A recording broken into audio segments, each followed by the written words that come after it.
Hello guys, कैसे हैं आप सब। आज हम डिस्कस करेंगे स्टेफाइलोकोकस ऑरियस के बारे में।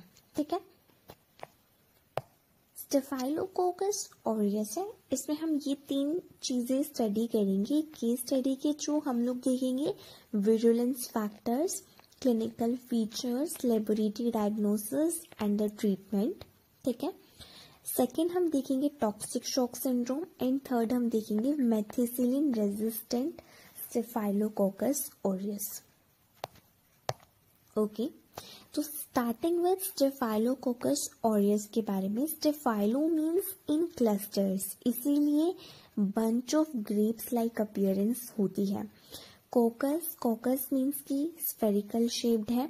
एंड ओरियस, ओरियस में आपको देखने को मिल रहा है AU which is the symbol for gold. ठीक है, which is the symbol for gold. तो it means it produces golden pigment, इसीलिए जो कॉलोनीज होती हैं वो गोल्डन येलो कलर की होती है। ठीक है, नॉन मोटाइल है, नॉन स्पोरिंग है, कैटालिस पॉजिटिव होता है, ऑक्सीडेज नेगेटिव है। ठीक है, oxidase negative. Then virulence factors, virulence factors में सबसे पहले सेल वॉल एसोसिएटेड फैक्टर्स हैं। ठीक है, स्टेफाइलोकोकस ऑरियस जो है वो ग्राम पॉजिटिव कोकाई है। As you can see here ये ग्राम पॉजिटिव कोकाई है। ठीक है, अब ग्राम पॉजिटिव है तो ग्राम पॉजिटिव के सेल वॉल में क्या होता है, पेप्टिडोग्लाइकन होता है एंड टेकोइक एसिड होता है। Teichoic acid is for the attachment. ठीक है, then second one is the cell surface adhesins. इसमें मेरे पास सबसे पहले क्लम्पिंग फैक्टर, बाउंड कोगुलेज भी बोलते हैं या फिब्रिनोजन बाइंडिंग एडेसिन। ठीक है, fibronectin binding adhesin and collagen binding adhesins are also included. Then protein A, which is anti-complementary, anti-phagocytic है and it mediates co-agglutination reaction. Fourth one are the toxins. Toxins में सबसे पहले hemolysis है। hemolysis में भी alpha, beta and gamma and delta hemolysis। ये membrane damaging toxins होते हैं, एक्ट करते हैं RBCs पे, जिसकी वजह से hemolysis होता है। ऑल्सो ये कुछ एक्टिविटीज को एग्जिबिट भी करता है, जैसे कि ये साइटोटॉक्सिक है, न्यूरोटॉक्सिक है एंड ल्यूकोसिडल एक्टिविटीज को, जैसे कि उसके बाद अगर हम लोग देखेंगे तो ल्यूकोसिडीन पैंटोन वेलेंटाइन टॉक्सिन है। ये एक्ट करता है सिनर्जिस्टिकली विद गामा हिमोलिसिन। ठीक है, डैमेज करते हैं ल्यूकोसाइट्स, आरबीसीज एंड मैक्रोफाज को।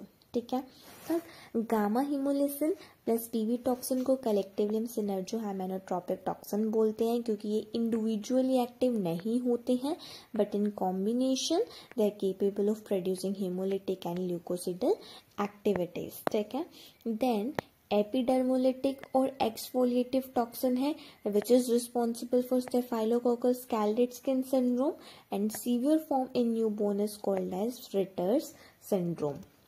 नेक्स्ट एंटेरोटॉक्सिन रिस्पॉन्सिबल होता है स्टेफाइलोकोकल फूड पॉइजनिंग के लिए। प्रीफॉर्म्ड टॉक्सिन है, सिक्रीट होता है in food before consumption, so it can act rapidly. As a result incubation period short होता है अबाउट 1 to 6 आवर्स का। सीरोटाइपिंग 15 सीरोटाइप्स हैं, A2E and G2P, all act as super antigen. Type A most common होता है, food poisoning cause करता है। अब serotype A food poisoning cause नहीं करता है बट कोज करता है टॉक्सिक शॉक सिंड्रोम, जिसको हम डिटेल में डिस्कस करेंगे बाद में। नेक्स्ट एंजाइम्स, एंजाइम्स में कोगुलेज, थर्मोन्यूक्लियस, डीएनए, स्टेफाइलोकाइनेज और फिब्रिनोलाइसिन एंड कैटालेज ये होते हैं। ठीक है, then clinical features, clinical features में देखेंगे तो first skin and soft tissue infections है। इसमें आएगा एप्सिस। एप्सिस क्या होता है, कलेक्शन ऑफ पस है। It appears painful and swollen surrounded by erythema. Cellulitis, it means inflammation of skin and subcutaneous tissue. Itis का मतलब इन्फ्लामेशन होता है। Folliculitis, it means infection of hair follicles. ठीक है, देन मस्कुलोस्केलेटल इन्फेक्शंस में septic arthritis है, osteomyelitis है, pyomyositis है, यानी कि स्केलेटल मसल का इन्फेक्शन। रेस्पिरेटरी ट्रैक्ट इन्फेक्शंस में pneumonia which can be hospital acquired, ventilator acquired. Pneumothorax है, न्यूमेटोसील है। न्यूमेटोसील क्या होता है कि शैगी थिन वॉल्ड कैविटीज होती हैं लंग्स में न्यूनेट्स की। क्लियर?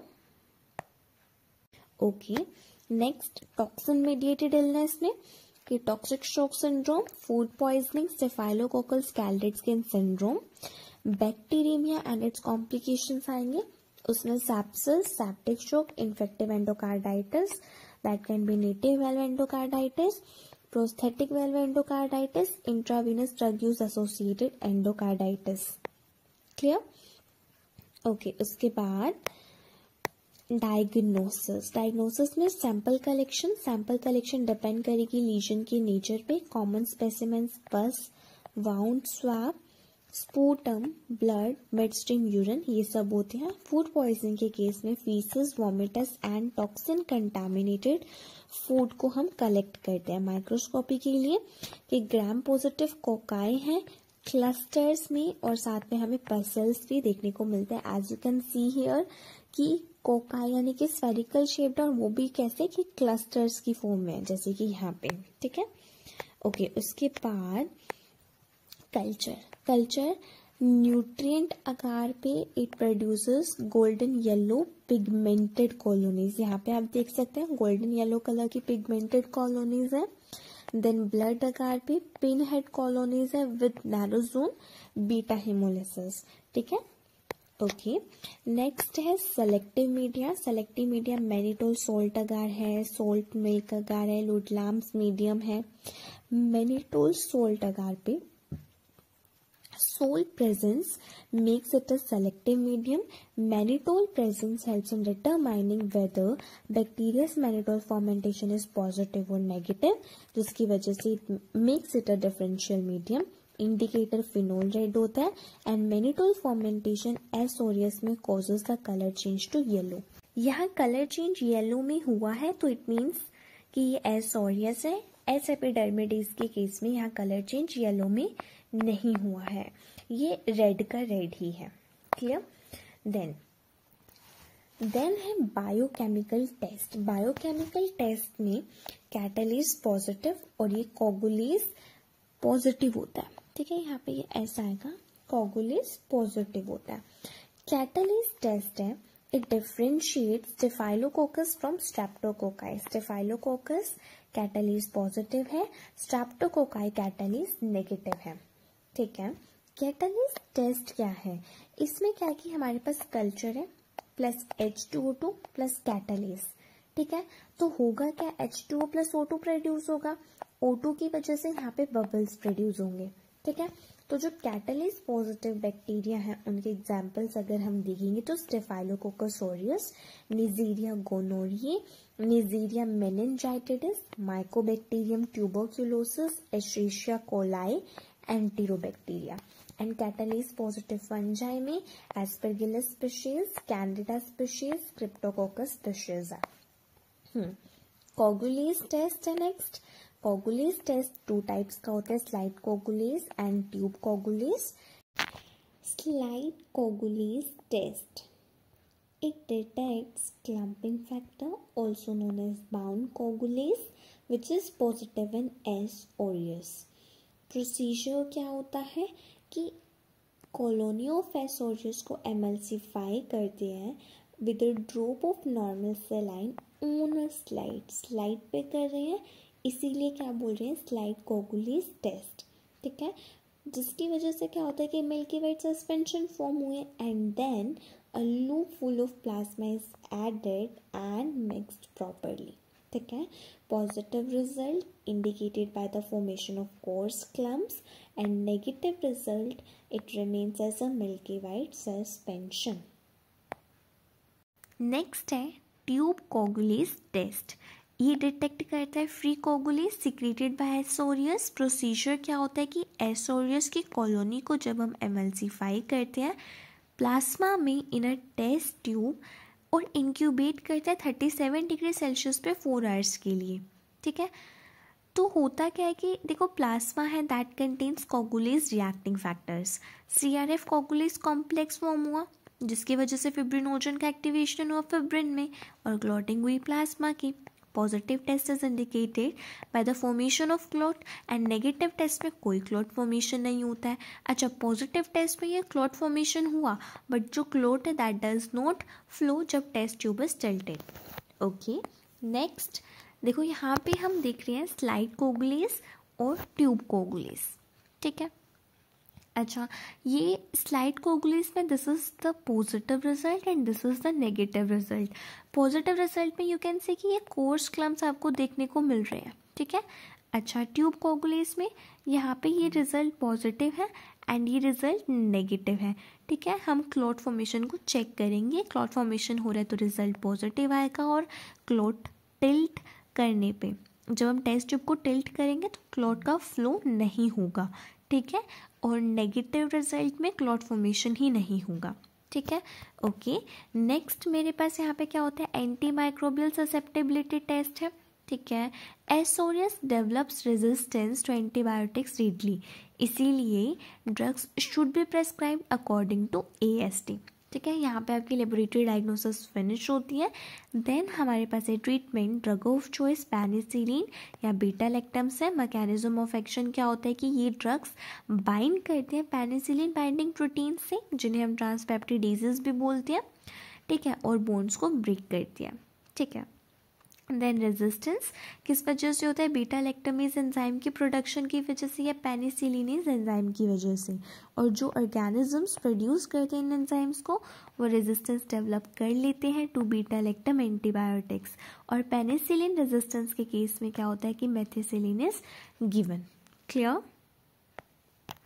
ओके, जिसमें केस स्टडी की बात करी थी कि केस स्टडी जो होती है ना वो कुछ इस तरह से आती है और आपको आइडेंटिफाई करना होता है कि वो ऑर्गेनिज्म कौन सा है, कॉजेटिव ऑर्गेनिज्म क्या है, ठीक है, इन्फेक्शंस कौन कौन से कोज कर रहा है, विरुलेंस फैक्टर्स क्या है, लेबोरेटरी डायग्नोसिस क्या है, और हो सकता है उसका ट्रीटमेंट भी पूछ ले, ठीक है। अब जैसे केस स्टडी में यहाँ क्या दिया हुआ है कि a 55-year-old male was admitted to hospital with complaints of severe pain in the lateral aspect of his left calf and small amount of pus discharge।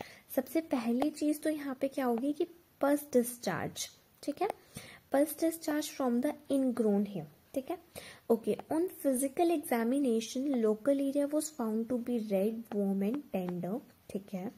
पस was aspirated and was subjected to gram stain, ठीक है, and showed gram positive cocci clusters. Culture on blood agar showed yellow pigmented beta haemolytic colonies. और क्या hints आपको मिल जाएंगे ग्राम stand से कि gram positive cocci है क्लस्टर्स में, और ब्लड अगार पे जब हम कल्चर किया तो हमें yellow pigmented beta haemolytic colonies देखने को मिली, ठीक है।